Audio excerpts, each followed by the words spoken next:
Welcome to Pan-African Attitude Episode 2. We are here to talk about one of the most complicated, severe, and long-running crises. Coincidentally, it's also one of the most ignored, the Congo crisis. Well, this is an emergency podcast because of the emergency situation in the Congo. Frankly, we believe here at African Stream that this should not just concern Africans, but everyone across the world. The eastern part of DRC is a battleground.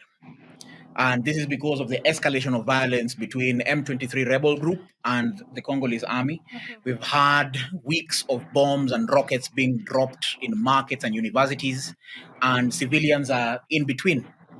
So the largest city in eastern DRC, which is Goma, in North Kivu province, it's a city of about 2 million people. There are fears that that city might fall to rebels, and the conflict and the humanitarian crisis might worsen. So to help us unpack this topic is two special guests from the Friends of Congo. Please welcome Maurice Carney. He's one of the co-founders of the Friends of Congo.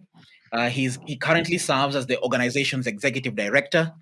He's a Pan-Africanist who has led a Pan-African solidarity movement for over 2 decades in support of a free and liberated Congo, in the spirit of the first Prime Minister of the country, Patrice Emery Lumumba. Welcome. Thank you for joining us. My pleasure. And we are also joined by Kambale Musavuli, a political analyst at the Center for Research on the Congo-Kinshasa. He currently serves as the West Africa representative for Pan-Africanism Today's Secretariat from his base in Accra, Ghana. His work analyzes Kwame Nkrumah's 7-year development plan and the evolving political scene in West Africa. In addition to his advocacy, he's a skilled technologist and techno-activist, focusing on cybersecurity training for African institutions. Welcome, Kabale. Thank you. Okay, let's get the show on the road. My question is to you, Maurice. Why is the world ignorant of the Congo crisis? Thanks for the question. There's several reasons why there is less attention paid to the Congo than other parts of the world.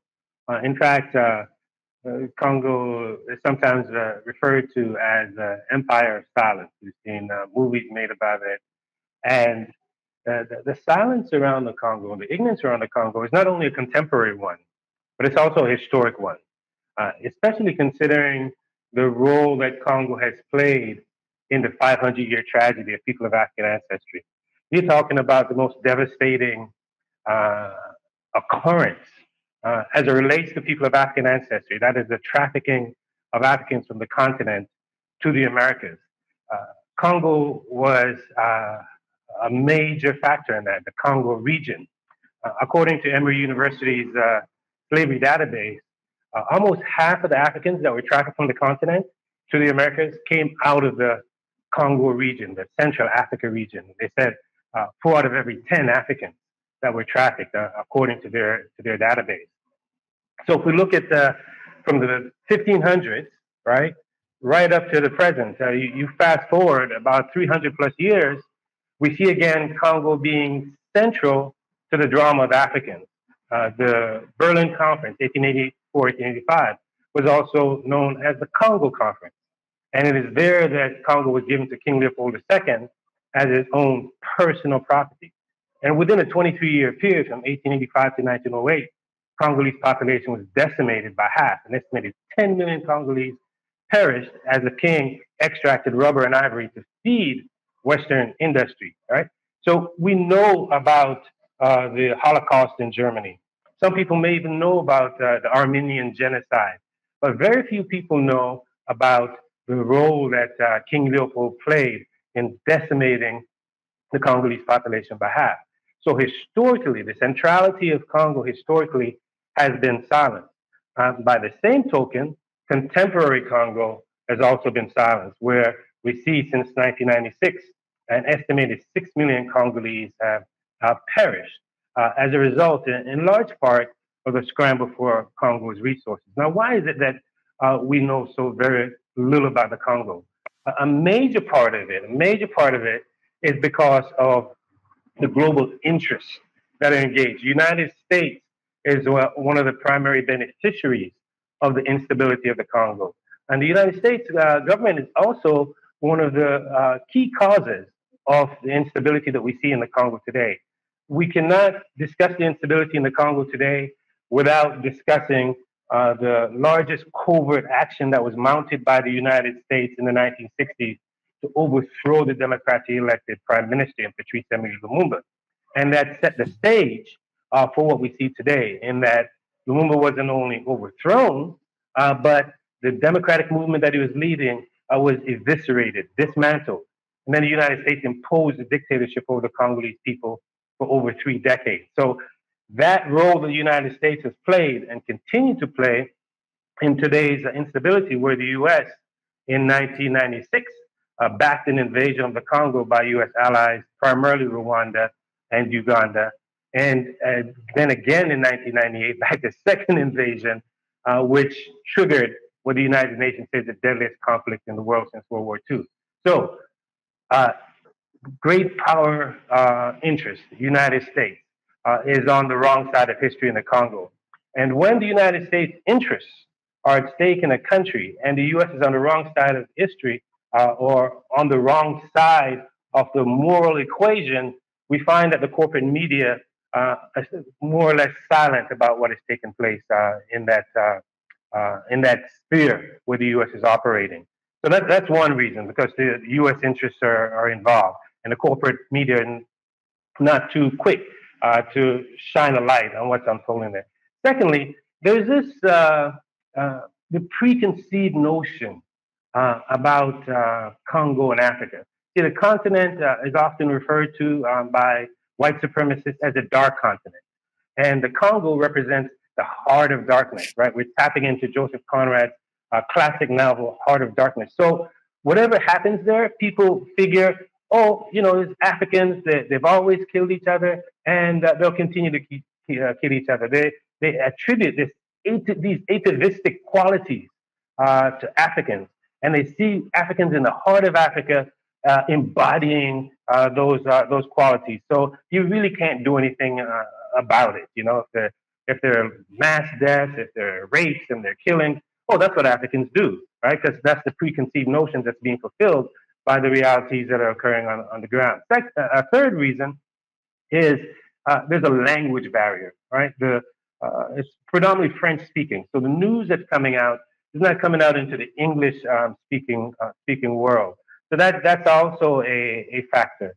And the fourth is that it's not so cut and dry, right? If we look at the situation today, we know that Israel is bombing Palestine and bombing Gaza and committing a genocide.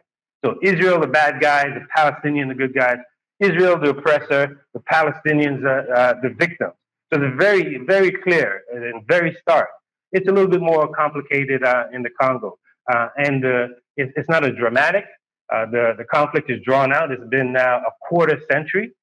So things move slower. And in today's world of, the bombs and things moving fast and just everything moving quickly, it doesn't gain as much traction.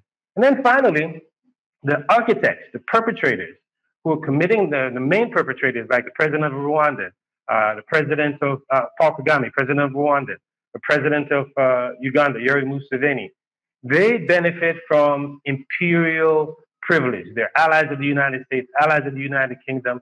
So the crimes that they commit in the Congo, all right, the crimes they've committed for the last quarter century. What the U.S. does is that it runs diplomatic, it runs political interference, so that they're not held to be account. In addition to that, they hold these leaders up, contrary to their practices in the region. They hold them up as the beacon of hope for Africa. President Clinton dubbed them the new breed of African leaders, the Renaissance leaders, Pan-African leaders. So it creates this propaganda that's out there, makes it difficult for people to cut through it to see what's really happening and see that, hey, these guys are really the bad guys. They have the blood of millions of Africans on their hands.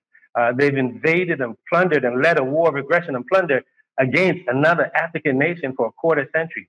But with the massive propaganda from the West, it's a little more difficult for you to get to the bottom of that. So those are some of the reasons why there is just such this silence around the Congo, and the atrocities that are occurring there do not really get out into the masses. Thank you, thank you. And now you've briefly mentioned that these major mainstream organizations have been slow to pick up on news coming out of the Congo, and I sort of find it odd considering the amount of resources that the likes of CNN, BBC, MSNBC have at their disposal. So outside of the mainstream on social media, Instagram, Twitter, we have seen horrific images of mothers slashed, very young children crying at the foot of their mothers' bodies, houses torched. But this is not really coming out in what we'll call Western mainstream media. So you've only briefly mentioned it, but do you mind maybe expanding a bit onto why this is the case, onto why we aren't seeing as much of what's happening in Congo as we should have? Oh, that question is for me or it's for Kambali? Either of you is fine. I just go ahead, Kambali. You can jump in. I mean, why aren't the images, right, getting into mainstream media? I think Maurice already touched onto it, but specifically for the context of Africa, I'll share a story of a Ugandan journalist I know. He works at Voice of America, strangely, but he was actually in the northeast of the DRC during the killings that took place that has made a warlord named Bosco Tanganda be at the International Criminal Court right now, right? And this killing was done between two ethnic tribes, the Lendu versus the Hema, and that's the narrative they pushed. But this journalist was on the ground, right? He filmed. He actually also took his footage, and his footage was used at the ICC as testimony. While he knew what was actually taking place, when he does the coverage, he will not say something that was against the political line of Voice of America. So he will come to the news and say that the situation in the Congo is an ethnic conflict. But when I sit down with him and speak to him, he will explain to me how Thomas Lubanga, how the others, right, were actually massacring villages to villages. And he could not understand why they would not stop them from these massacres. But he knew it was not an ethnic conflict. He knew the specific militia group committing the crimes. And he also had the video. But why? The editors, right? The editors choose these, they keep this narrative.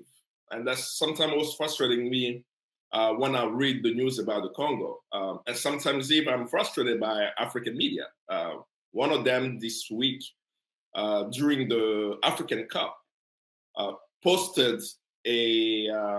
made a post about the Congo, because I'm sure all of us saw the Congolese players the semifinal and the action that it took. So one of the major Instagram social media page made a post about the Congo, and I was very disturbed by the post. Right, this is an African media platform which has close to 1 million followers online, stated the narrative that's shared pretty much by the status quo, that the Rwandan government is then denying supporting the M23, yet says that the reason why they are in the Congo is because of going after ethnic Hutus who were responsible for the Rwandan genocide.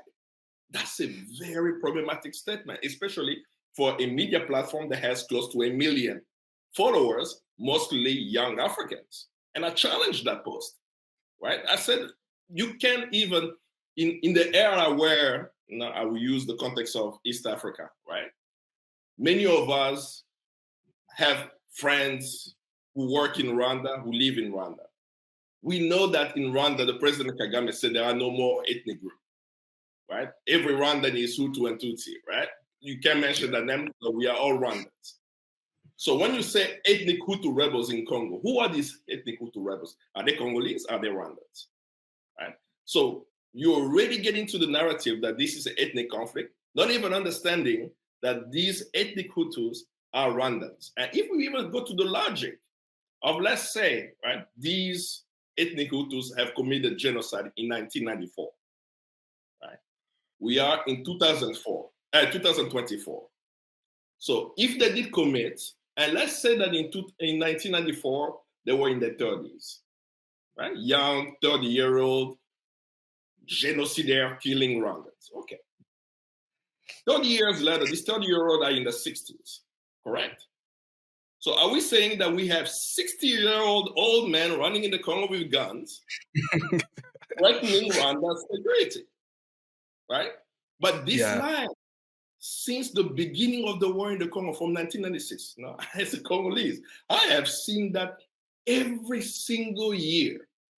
Rwanda is not in Congo, right? Rwanda, if Rwanda is in Congo, it's for security reasons, right? To go after those who committed genocide, and they've run that story for 30 years, while media, mainstream media, and even some African medias are not challenging and saying, wait a minute, these are not 60-year-old kill, no, it's threatening.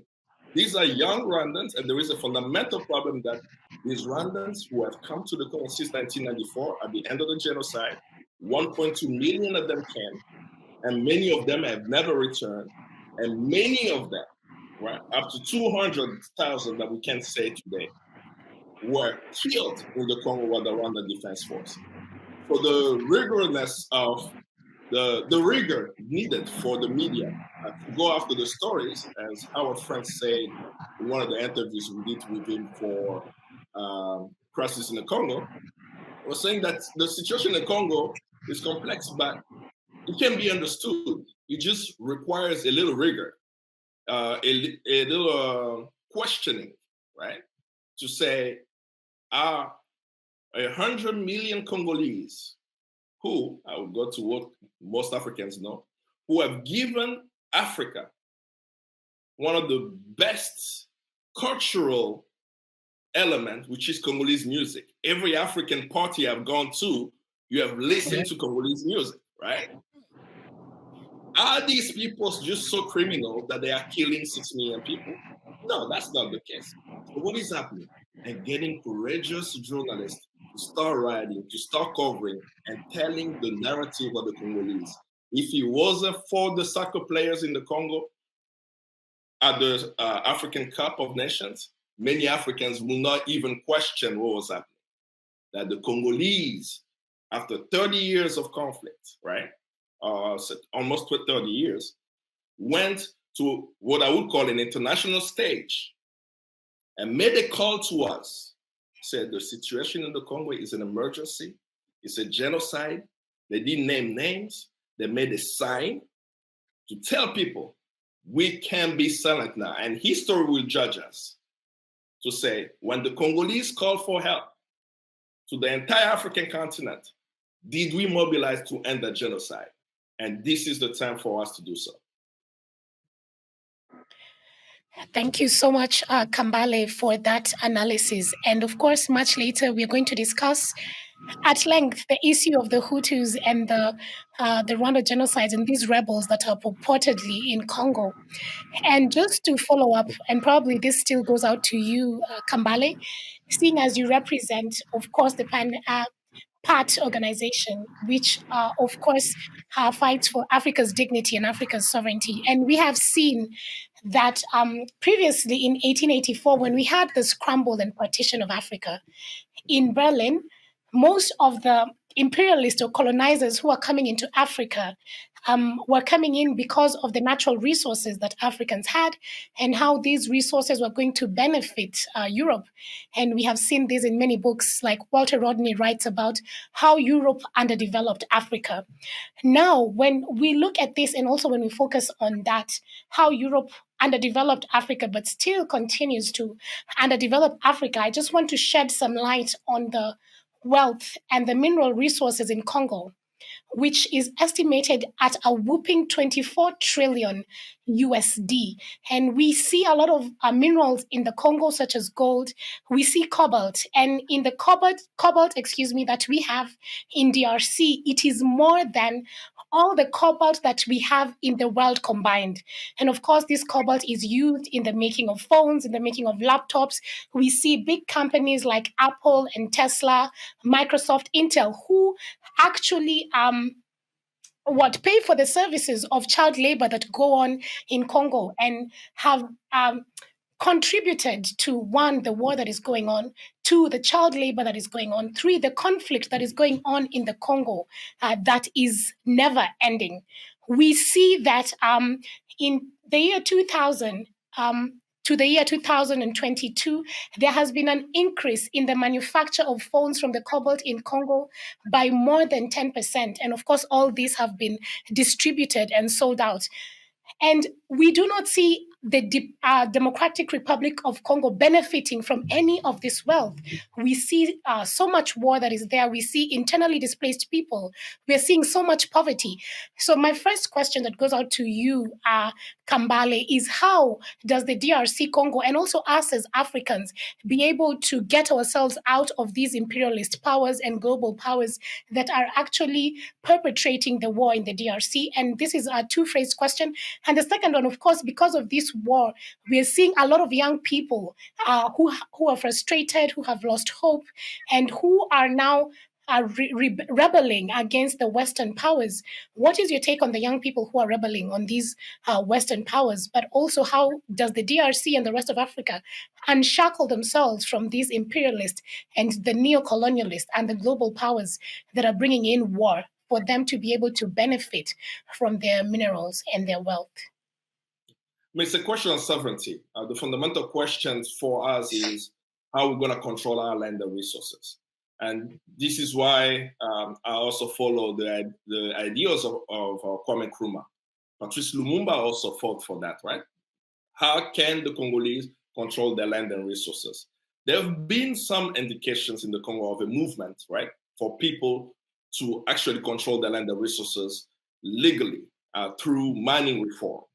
I was pleasantly surprised to hear one of the ministers in Mali, as they were discussing the revision of the mining code, that took inspirations to the movement in the DRC around revision of how people benefit from that. But the context that you shared, right, need to be put in two ways. One, the exploitation, the direct exploitation by mining companies, and two, the pilfering of Congo's resources illegal. You mentioned Apple and Tesla, and I will go directly to Tesla. I am still surprised today that Tesla has not been held accountable for exploiting the Congo. And I will just share the direct line of how we can hold them accountable. Tesla gets its cobalt directly from a company called Glencore. Glencore is a Swiss registered company. Used to have a South African as the head, by the way, right? I think his name was Glassenberg. Glassenberg, the South African, was the head of Glencore, while the South African apartheid-born guy, Elon Musk, was also the head of Tesla. Glencore got its mine from an Israeli businessman named Dan Gertler. Right? And Dan Gertler was, and is still under investigation in the United States, right? And I'll bring up one specific case. Sometimes we'll look at what's happening in the Congo. You say, these are the Africans on their own. There is a firm, right, a hedge fund in the United States called Huckshift. They've changed their name now. I can't remember what is the new name now. So Huckshift, a hedge fund in New York City, Wall Street, was dealing with Israeli businessman Dan Gertler to get access to mines in DRC. And they were bribing him and Congolese officials, two Congolese officials, the president of the Congo, Joseph Kabila, and his advisor, Augustin Katumba Mwanke. The way we know this is because in the end of the trial that was brought in by the Department of Justice, Huckshift was found guilty of bribing African governments, including the Congo. So it wasn't just Congo. I think it was also Equatorial Guinea and another country. And Glencore got its mine, right, through the hands of Dan Gertler as well.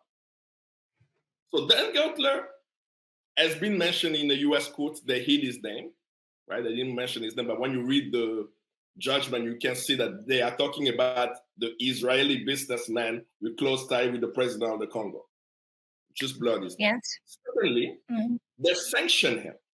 Right? He has US sanctions for many of his dealings, illegal dealings, bribing Congolese politicians, getting mines a penny on the dollar and reselling it to the London stock markets, all the corrupt practices that he's done in the DRC. No, he's been sanctioned. So with US sanctions, his bank accounts are frozen. Right?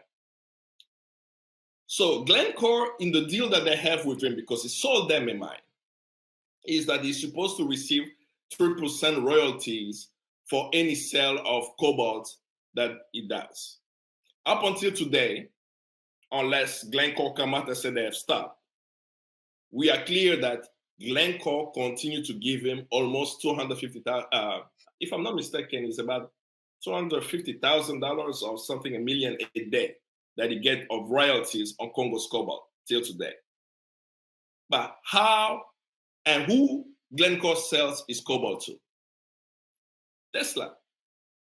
Tesla gets his cobalt directly from Glencore, which is providing an Israeli businessman, right, money, and the money that he's getting, he invests in 2 construction companies registered in Canada, building the wall and settlements in Palestine.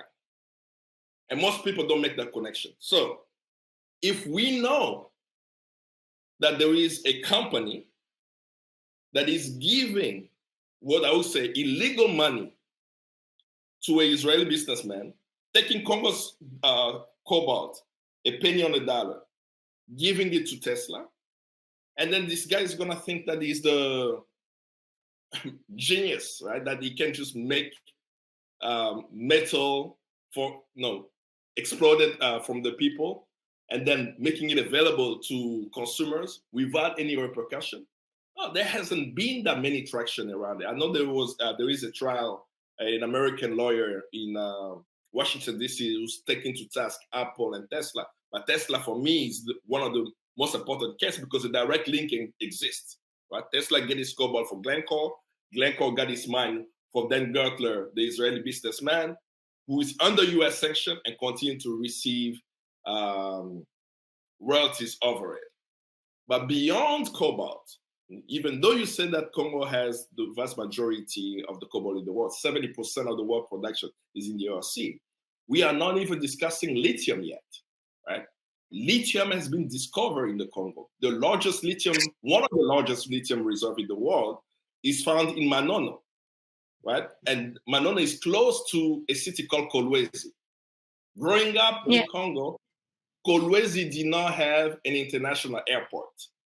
Today, you can fly from around the world directly to Kolwezi. They have a fantastic airport there.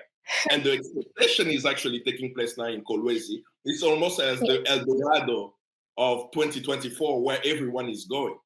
So for me, we can go minerals to minerals. We can talk about copper. We can talk about diamonds, who controls the diamond industry. We can talk about cobalt. But in the end is that the Congolese people on the international level are not controlling their wealth.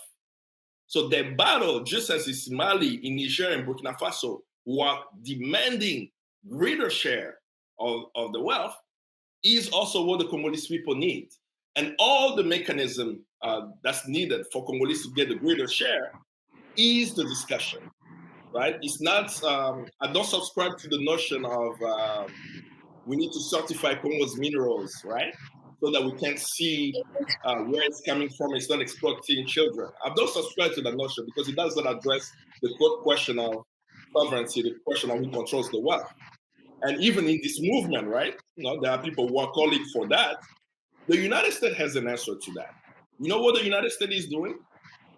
They are What? investing billions of dollars to build railroads from the Katanga province all the way to Angola. They're calling it the Yes. Lobito Corridor, so that they will tell people we have mechanized the exploitation of Congo's copper. We have mechanized the process of getting access to Congo's cobalt, and we know how it's coming from the machine on the ground to the trains to the railroad we built and taking it out of the Atlantic, while Congolese are still making a penny on the dollar and still have no control of their land and resources. For our fight, Kambale, I'll just stop you for a bit to just maybe wrap up a bit with how do the DRC especially unshackle themselves from these global powers to ensure that they are the people who actually have control of their own wealth and that it actually serves them as a country. Congo is in Africa, and Congo doesn't just belong to the Congolese, it belongs to the entire African continent. It's as we've seen, a patrimoine of the African continent. Congolese are fighting. You said it even with the protests in front of the Western embassies, right? And they've had this history of struggle. They're facing a brutal regime, their own local government. But while they fight on the outside, they also depend on everyone. They're fighting on the inside, they depend on everyone on the outside to support the struggle. Wherever you are, put pressure on your government to be on the support of the Congolese, be it on international stages, be it at the African Union, the SADC platform, ESC. Bring up cases, right? And in terms of the case, the one call that we get for Dr. Mukwege, our Nobel Peace Prize, is that he believes until there is justice, this question of Congo's conflict is going to continue. Because those who are committing the crimes, right, are not afraid to commit it again. So the direct call from the Congolese is the implementation of the UN mapping exercise report, which calls for an international tribunal for Congo, which will make sure that those who committed crimes, be it Congolese, be it neighboring countries, be it even multinationals, right, that any actors will see that they're in court and will be held accountable. To have that process, Congo cannot just do an international tribunal for the Congo, right? Because some of the people who committed the crimes are not in the Congo. So they will need the partnership an international system. Yes, that means that we need to come together as Africans. Eric? That's incredible. You know, that the Congo is still being operated on as Africa was, you know, being pillaged even before in the 80s, where these imperialists came and put in infrastructure to help them to extract resources. I saw the other day when a report that choppers just fly from across the border, go into eastern DRC, pack the minerals and then fly out. No payment of taxes, no payment of anything to the government. This is just nuts. But Eric, that also means that the only people who have access are those rich people who have choppers, meaning that any of the poor Congolese cannot really have access to any of these minerals.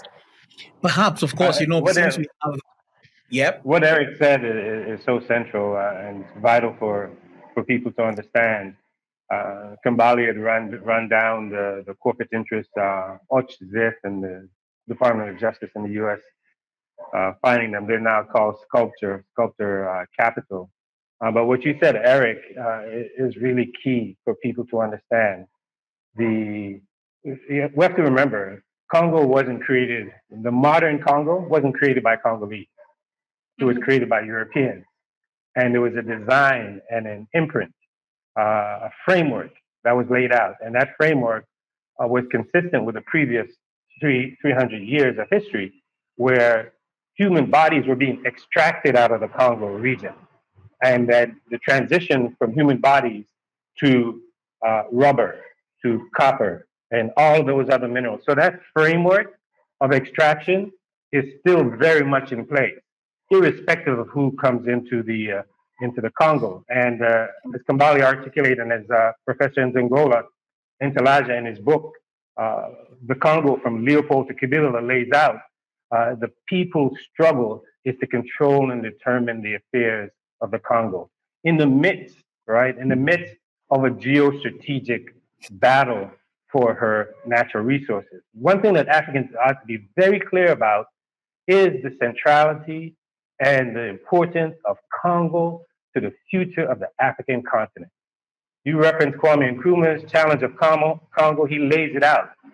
At the center of the United States of Africa, of the Pan-African project, is the Congo, where Congo is going to be the capital of the United States of Africa and its strategic location in the heart of Africa, the size of Western Europe, the tremendous, spectacular wealth that is there, was going to serve as the industrial engine for the development and the advancement of the African continent.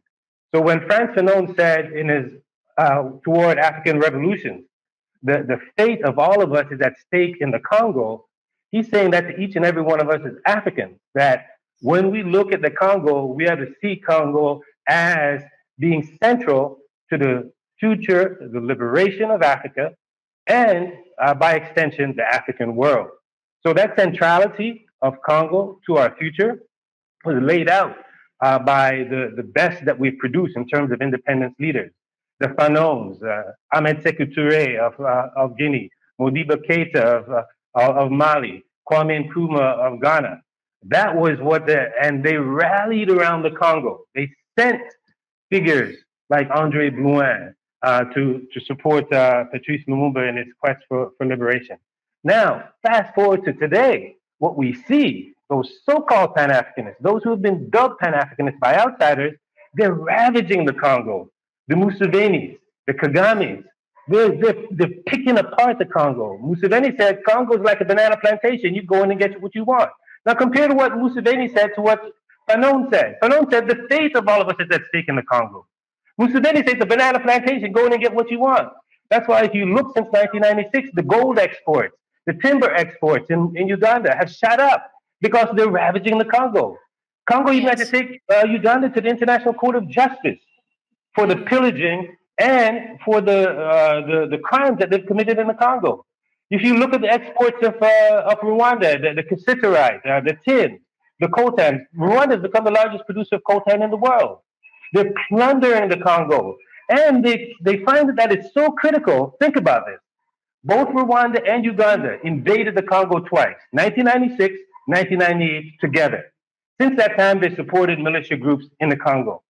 However, because the resources of the Congo is so critical, they fought each other in the Congo. Rwanda and Uganda, what they call a 6-day war in 2000, where they killed thousands of Congolese and injured scores over minerals in the Congo. So what Africans at the grassroots, at the base, ought to be challenging their leaders, those who are seeking to plunder the Congo, ought to be confronting the narrative that they're putting out there. Keeping clean cities in Kigali, clean Kigali is not doesn't make you a Pan-Africanist, right? If you have clean cities in Kigali, but yet you're up into the British Commonwealth, you sought membership to be in the British Commonwealth, you sought membership to be in the French Francophonie and the presidency of the Francophonie.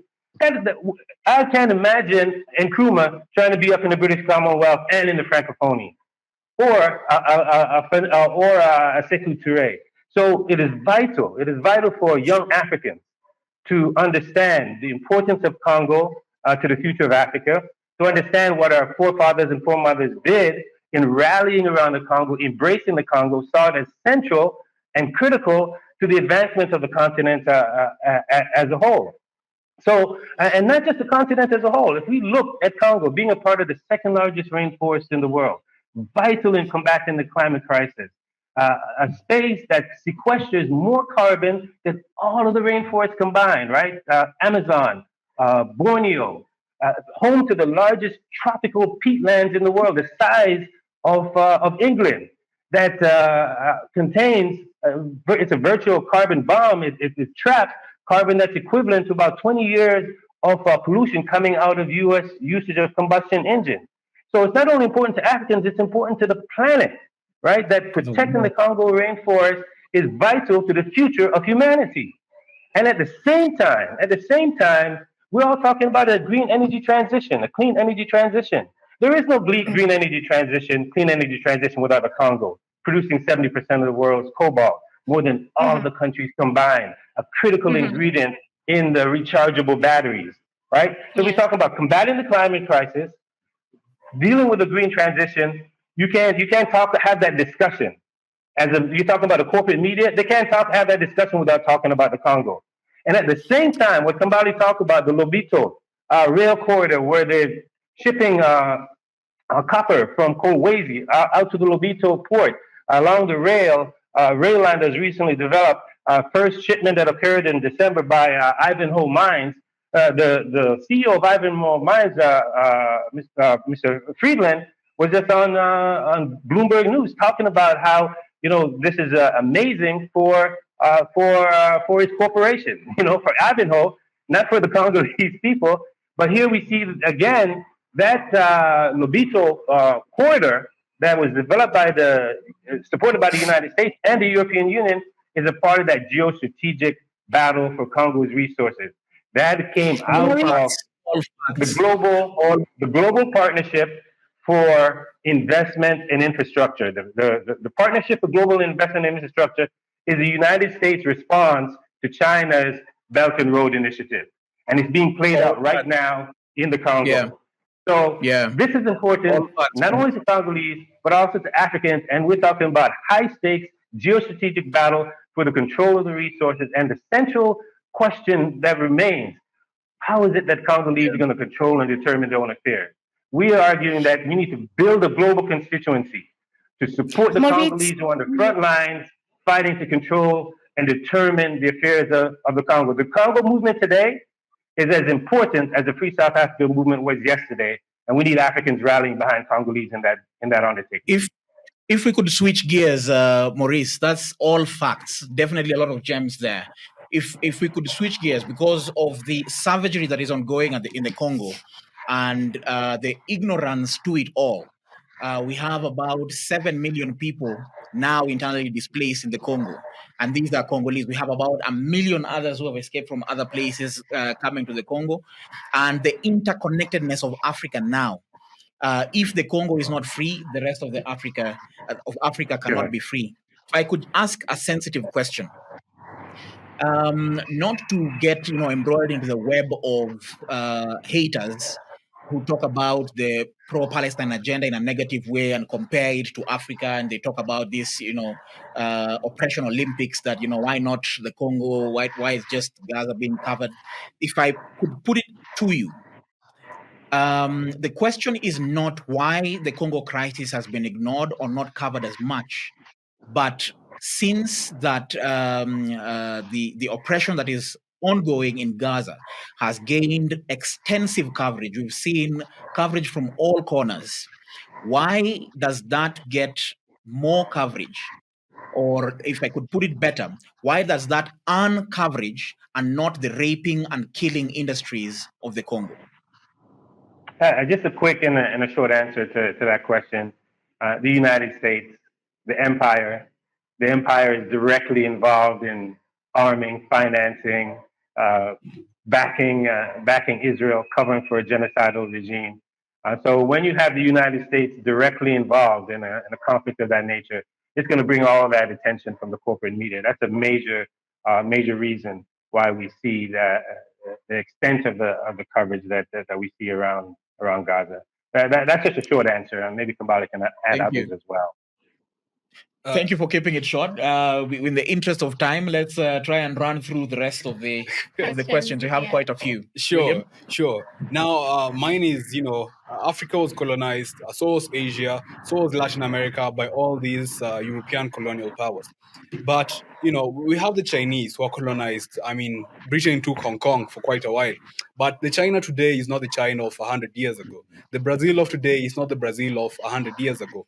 Yet, in DRC, it's like the colonizers never left. So my question will be, why is DRC almost unique in this respect? I can try to take that. Go ahead. Either Maurice or Kumbale, either is fine, sorry. You can't talk about the economic situation of the Congo without looking at what they've actually have done in the country. And I was speaking to a Congolese elder once, when I was discussing, I said, Mobutu, he stole $7 billion of wealth when he left.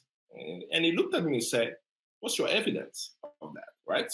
And that made me think, and he started sharing with me some facts that made me myself actually look back at what happened in Congo's economy. And when I realized what happened in Congo's economy, I was blown away, right? That Congo in the 70s was at the peak of its economy, especially around the production of copper and cobalt, right? Few things happened during that time. There was the Shaba 1 and Shaba 2. These were two wars in the Congo where the West even came and supported Mobutu during that time. And that actually caused the fall of the price of cobalt at the end of the 70s going into the 80s. The World Bank actually hired a consultant. His name is Erwin Blumenthal. And they hired Erwin Blumenthal to come and study Congo's economy and figure out what we could do to improve the economy. Erwin Blumenthal published a damaging report, right? Where literally telling the World Bank, no, this economy is going to crash. We need to reform it. That's early 80s, 82, 83. After the report was published, just as this is happening actually to Ghana right now. Most people don't even realize. The same thing that happened to Zaire, which is now Congo, is happening to Ghana right now. After that study, the World Bank forced the Congolese government to make the central bank governor to be the IMF World Bank consultant, Erwin Blumenthal. And Erwin Blumenthal implemented the structural adjustment program. And the structural adjustment program had an impact on the industries in the Congo. It had an impact on the military, right? It had an impact on education because a lot of the funding, like from the 83 all the way to the end of the fall of the wall of Berlin, Congo changed. I listened to Ibrahim Traoré's interview with Alain Foucault. He said the same exact thing when he was speaking about the challenge of the Burkinabe military fighting the so-called terrorists, these so-called jihadists, that he connected the inadequacy of his military to the structural adjustment program of the 80s. So the structural adjustment program is just one thing that I'm mentioning. We can talk about aid package. We can talk about the wars that have decimated, right? All these things have affected the country to the point where we are in 2024, we are wondering how come Congo can't get up by itself? Well, there are so many different elements. One of them is how they affected the economy. And the others are the different interference, opposing leaders, imposing ways of governance, and so on. So, and Congolese have been under constant attack. So while on the economic side, right, we are saying this is what's happening, but on the people side, Congolese have always resisted, right? They resist the government, they resisted the Mobutu government, who supported the Mobutu government, the West, right? And whenever we had a chance to choose our leaders, just remember what happened to him, he was assassinated. During these past 20 years where we have had the conflict, there have been pockets of resistance. Even now, right? We spoke about Congolese protesting in front of Western embassies. But we're not speaking about what the Congolese were doing the week before protests in before the Western embassies. The week before, a group of young Congolese went in front of the parliament, staged a protest, right? Where they were calling out our government, the Congolese government, by saying that the town of Bunagana has been under rebel control for 600 days. That we need to do something. You know what happened to these young Congolese? 7 of them were arrested, right? And they were taken to the secret, our secret service that we call ANER. And one of them has just published a document, Fred Bauma published a document saying that he was tortured while he was there. And a week later, I'm very happy. There are many Congolese who are clear about what the imperialists are, right? I'm very happy they are going in front of the US embassy and saying that we know the US supports Rwanda. We know the EU supports Rwanda.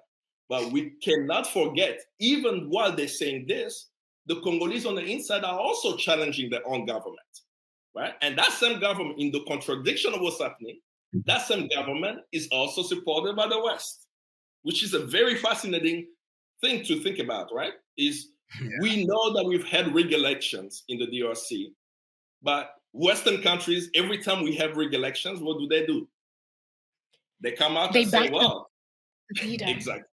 So we have to look at the Congolese resistance is in a way where inside of the country, those who are able to have space to speak up, it's a very small group because you are dealing with the state. They are still doing that. So we should shine light on that. We should shine light on the Congolese who are connecting the conflict to the imperialist forces. We should also shine light on the corporations on the outside. So it's a multi-pronged approach of looking at what the people are doing, but it has historical ties of why Congo is here today.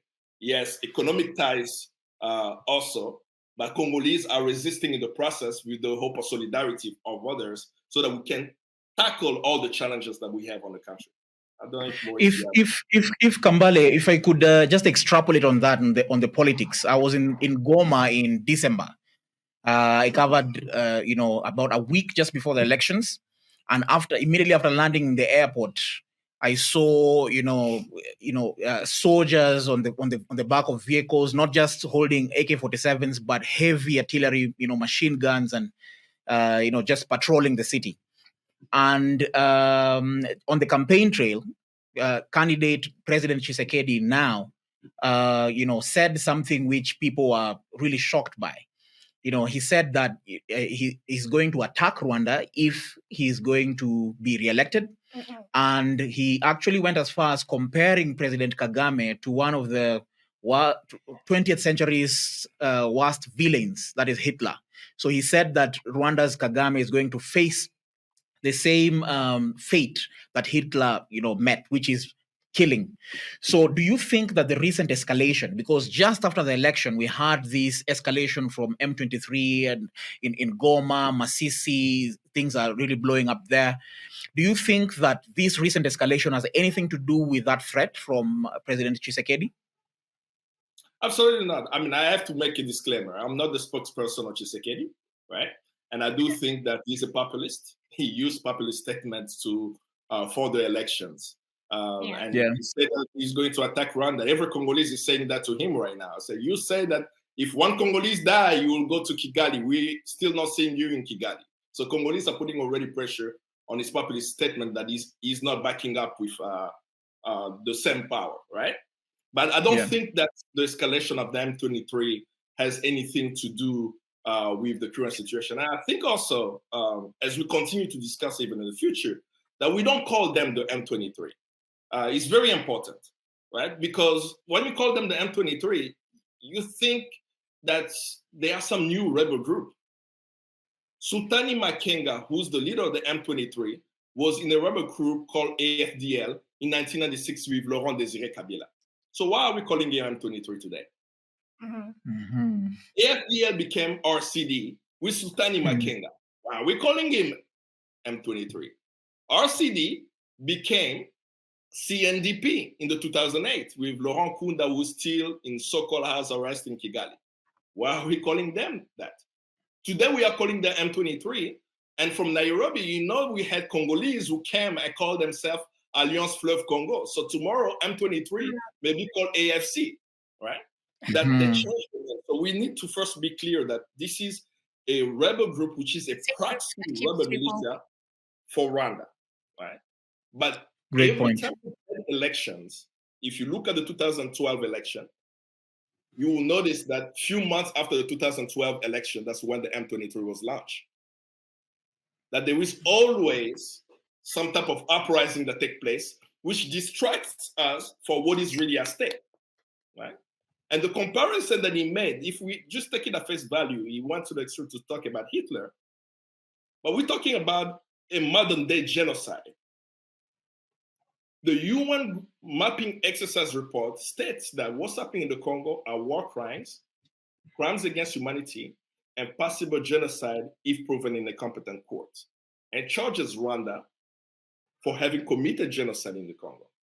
That's not the Congolese people saying that, right? That's the UN for human rights. That's the UN. Yeah. But how come, up until now, there is no accountability? So the escalation of the conflict now, I don't think it has anything to do with that. I think he has, and I'll try to be very quick on this one.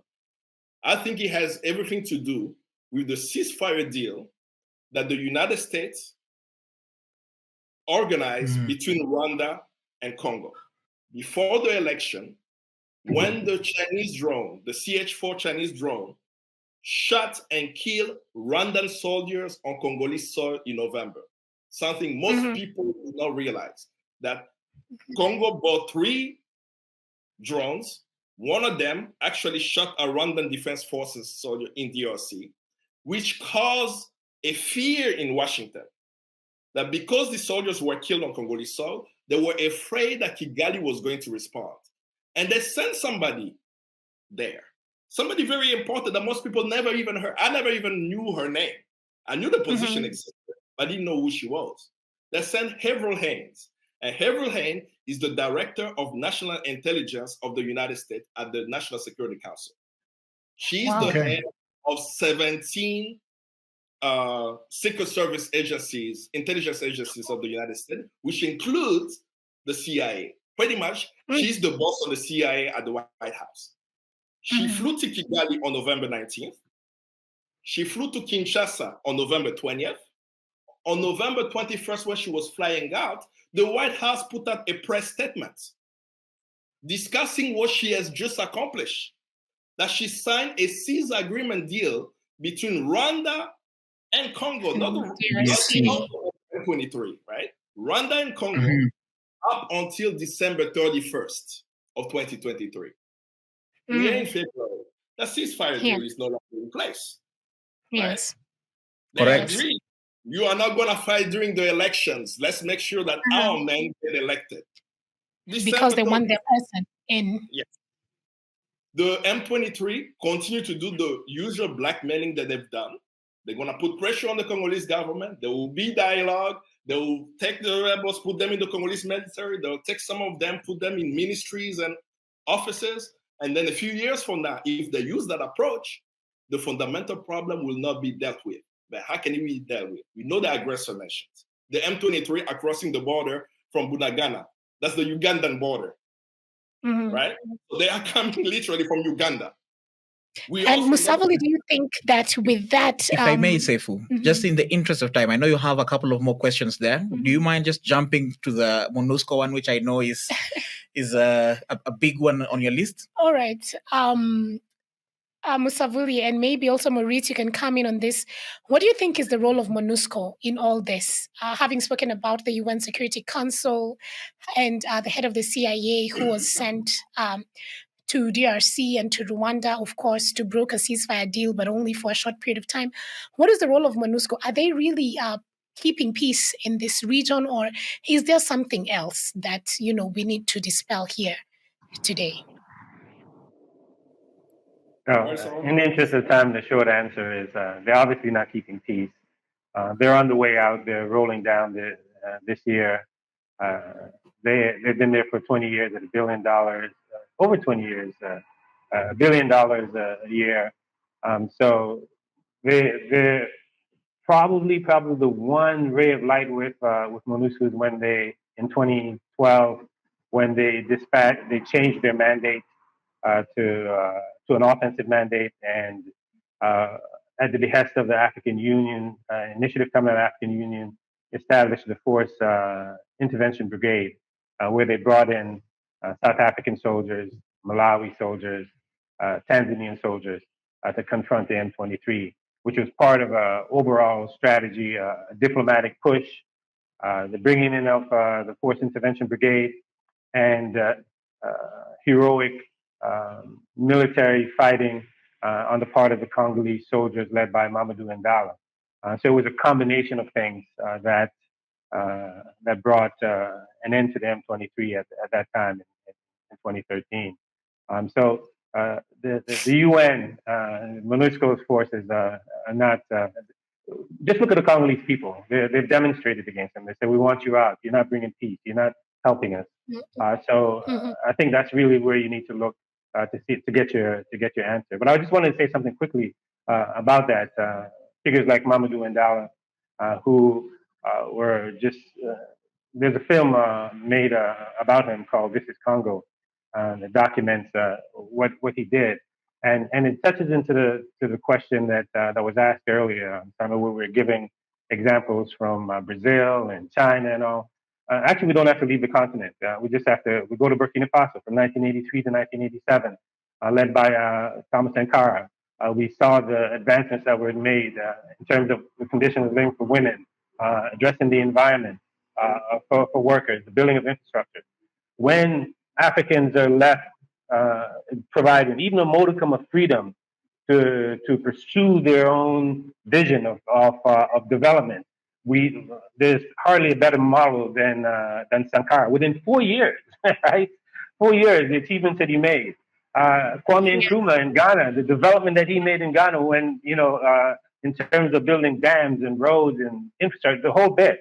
So there are models on the African continent, within Congo itself, that can bring about change. It's just that these compradors, the elites, who are more tethered to the metropole, who are tethered to international finance capital, who are tethered to the empire, they work against the interests of the masses of Africans, of the working class, of the oppressed masses.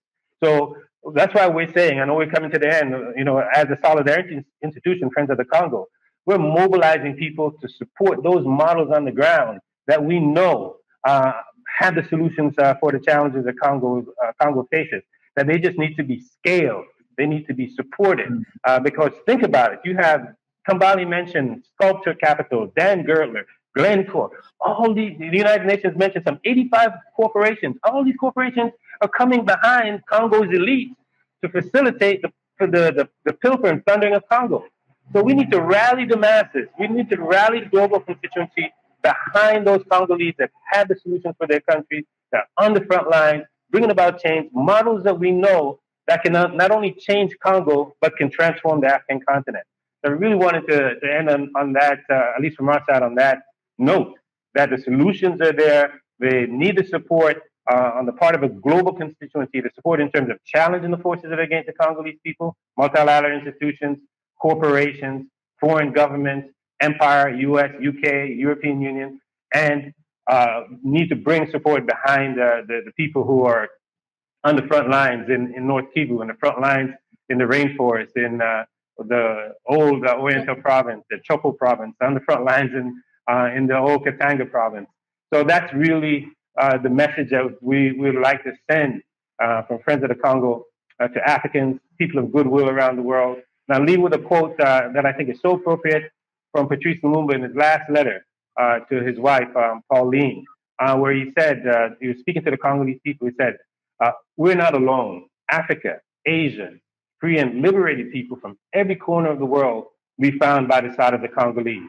So we're making that appeal for you to be found by the side of the Congolese as they face these enormous challenges, enormous forces against their attempt to control and determine their own affairs for the benefit of Congo, the sons and daughters of Congo, and for the benefit of Africa overall. Thank you so much. That was Maurice Kani, who was joining us from the Friends of Congo. We also had Kambale Musavuli, who's a representative of Pan-Africanism today, and also from here on studio, I've been Sefu Sani, and I'm Eric Gavala, and I wanted to say just before I have William come in, that we'll definitely invite Maurice and Kambale again. It has been a wealth of information. I'm sure we've all benefited as well as the audience. So we're definitely going to invite them again. And William, do you have something to say? Look, this has been an incredibly insightful conversation for me. I mean, I knew tidbits of the Gatla Glencore connection, but seeing the whole chain basically from the mines in DRC to the Tesla car leaving the factory, that has been incredibly insightful. That has been my biggest takeaway from this conversation today. And I really hope we have a follow-up conversation much, much sooner. We're definitely going to invite you again and again and again, because the expertise and the way you expertly answered the questions, we're definitely having thoughts that we must do this again and again. To our audience, definitely join us again. We're going to have Pan-African Attitude episode 3 coming up. Please follow us on YouTube, Facebook, subscribe to all our channels. You can find us all across. If you think of a social media platform, we are there. So please check that subscribe button, follow us, and you're going to see you next time. Thank you so much. Peace. Peace. Thank you.